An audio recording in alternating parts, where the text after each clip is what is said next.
A robot for every need, a need for every robot.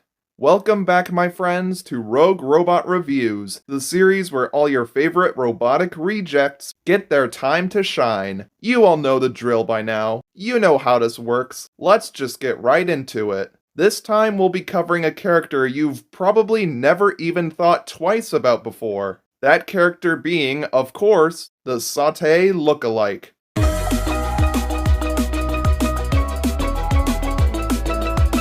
A member of the Human Assistance, Maintenance, or Refreshments class, the SAUT-A lookalikes were created by and large to carry and transport white trays of drinks to the Axiom's thirsty passengers. But like with 4867, there's a possibility that they could have served other jobs aboard the ship. We just don't know for sure. But with that, we can move on to his design.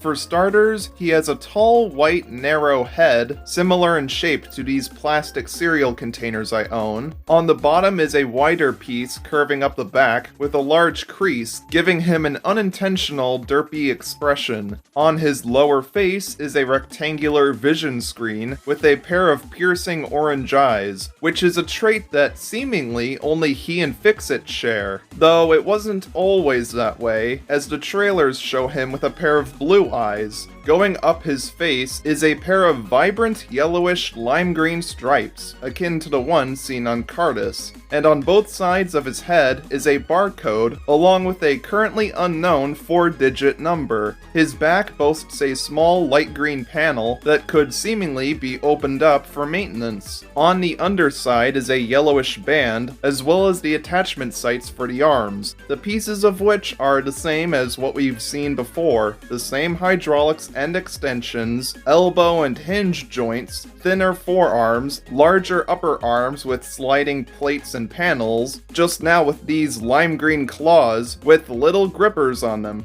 As you can tell, the design isn't really anything particularly incredible or revolutionary, but I don't mind at all. I guess I'm just a big fan of the color scheme. The bright yellowish green and orange really pops. It's quite appealing.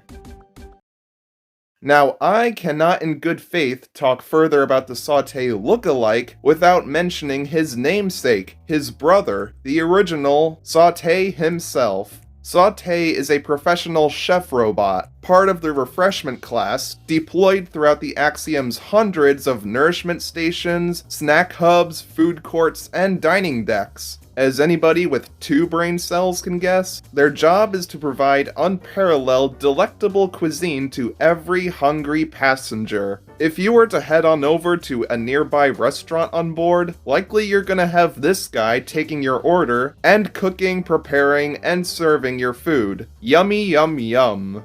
Dinner. The name of sauté, S-A-U-T-A, is a pun on the word sauté, which is a dish consisting of ingredients that have been fried quickly with a little hot fat. The sauté units themselves are only spotted in one singular shot during the Axiom commercial in the opening of the movie. There is a very good reason for that, but I'll touch on that when we get there. We do have a better look at this scene thanks to various bonus features that don't have any screen effects. Anyways, in said scene, we're shown 2 of them attending some guests, cutting up the pieces of meat sitting on the table, confirming that they once offered normal food on board, proceeded by him flinging it onto plates, to the family's delight.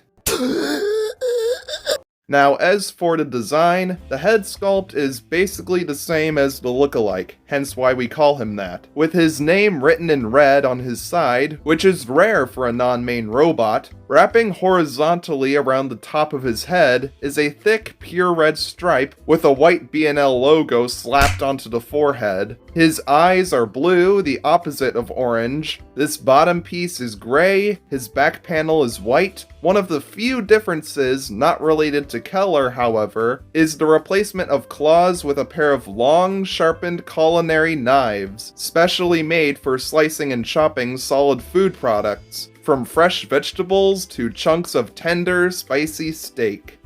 SAUT-A also made a brief appearance in the B&L Bots video, and was given an entire robot file, where the narrator claims that Combination pancake flipping deep frying arm must be replaced every 10,000 meals.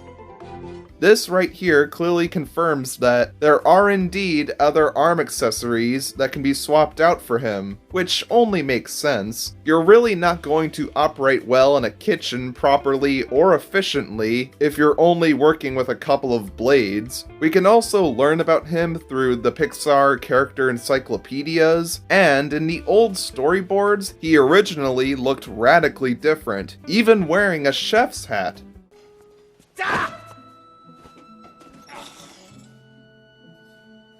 Got your tongue. So, at this point, you're probably still wondering, what is the deal between him and the lookalike? How do they relate with one another? Well, from a filmmaking standpoint, it's clear to me that SAUT-A was made first, and when developing more robots, Lou, Jacob, and the other animators saw him and went, Recycle! However, that still leaves another question. What happened to him in canon? Why don't we see them outside of this one moment? Well, as we all know, when Operation Cleanup failed, every galactic cruiser was forced to remain in space, and as a result, the Axiom eventually ran out of regular food, and everything the passengers consumed had to be liquefied.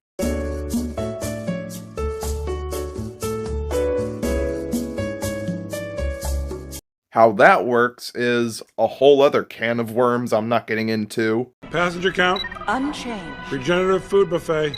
Yeah, that's either gross or... yeah, no, still gross. So, what does all this mean? Well, simply put, the SAUT-A units lost their jobs and basically became useless. Being left without a niche to fulfill, they had to be discontinued. The most likely theory is that they were retired and put into storage indefinitely, or maybe even given a new job. But another idea of mine is that all those lookalikes you see might have at one point originally been regular sautés, being repurposed and overhauled, converted from chefs to full-time waiters, though this probably isn't the case and is really just food for thought. In the end, SAUT-A was a product of his time, a relic of a bygone era, basically the lookalike's ancestor/sibling that everybody keeps talking about. But he's also a crucial puzzle piece to understanding the complex lore of WALL-E. Okay, that was a lot to go over for a character who only makes a brief cameo, but it is important information to consider as it provides context for today's subject. Speaking of which, let's now get back to the lookalike, shall we?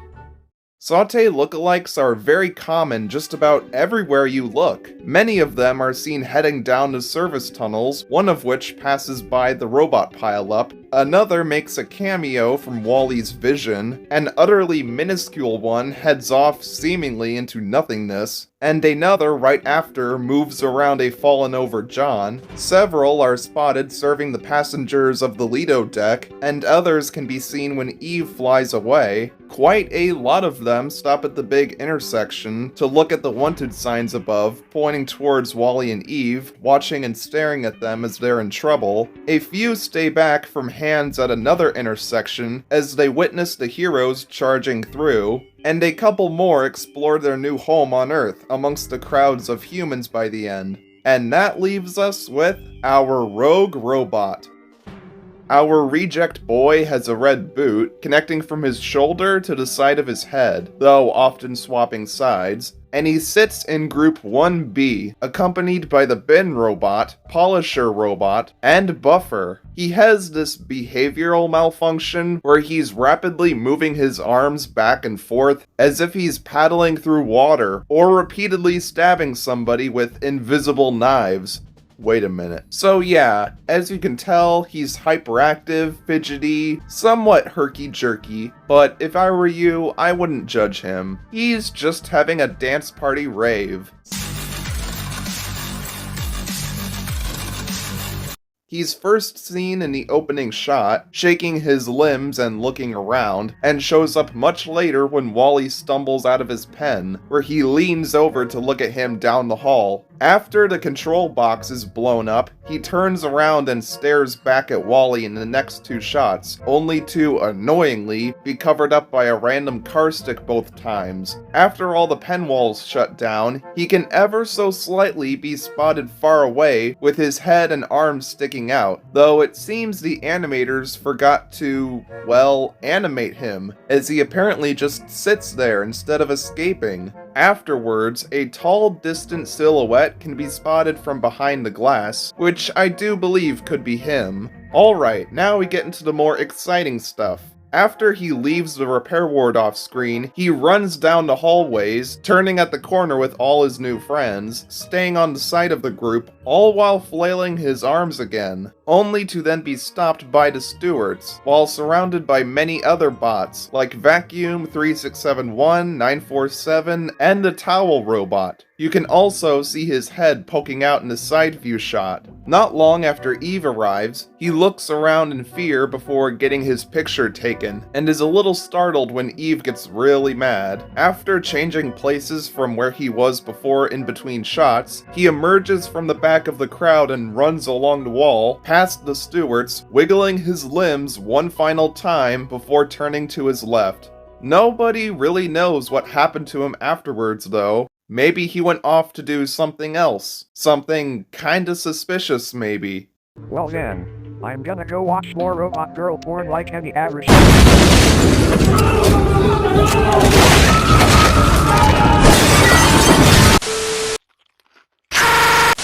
It's not even pink, this raw! And Coop has delivered undercooked salmon. How it feels to chew 5 gum. New 5 gum. Stimulate your senses. Sorry about that. Anyways, as for secondary content, one SAUT-A Lookalike can be seen in the background of Bernie from behind. In the introduction to Combinatorics, also known as RoboKit, 2 untextured white images of his model can be found on a chart in the background, followed by his full body image, which is the only instance we ever see it. No idea as to why it's so small here though. Our reject himself was even included in the menu screen of the Build-A-Bot game, and ironically enough, this is actually our best look at the dude while in the repair ward. Peculiar, I know. In the Lots of Bots book, one robot has a shape that's eerily similar to him, and finally, we can see more of our rogue robot charging around playfully in the previs shot, wearing a bright green temp color.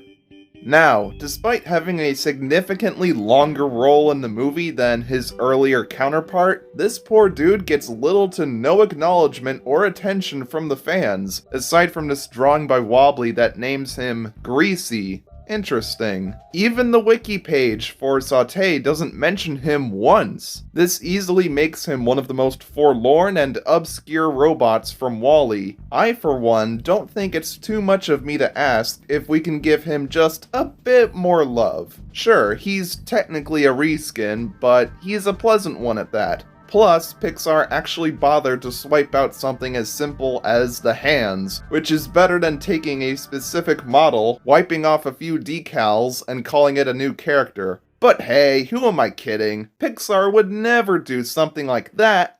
Oh yeah, right. My point is that he's more than just a hodgepodge hybrid amalgamation of other robot parts. He can stand up on his own, even without the association with SAUT-A. I wouldn't exactly label him as unique, but what can I say, I've always had a soft spot for him. There's this strange allure to him. Maybe it's the goofy motions or the vibrant colors, I don't know. Either way, it's been nice to discuss a new character this time around. Okay, technically 2 characters, but still, killed 2 birds with 1 stone there. Regardless, covering this guy was not only fun for me, but I know I made at least one other person happy, and that's what matters most, right?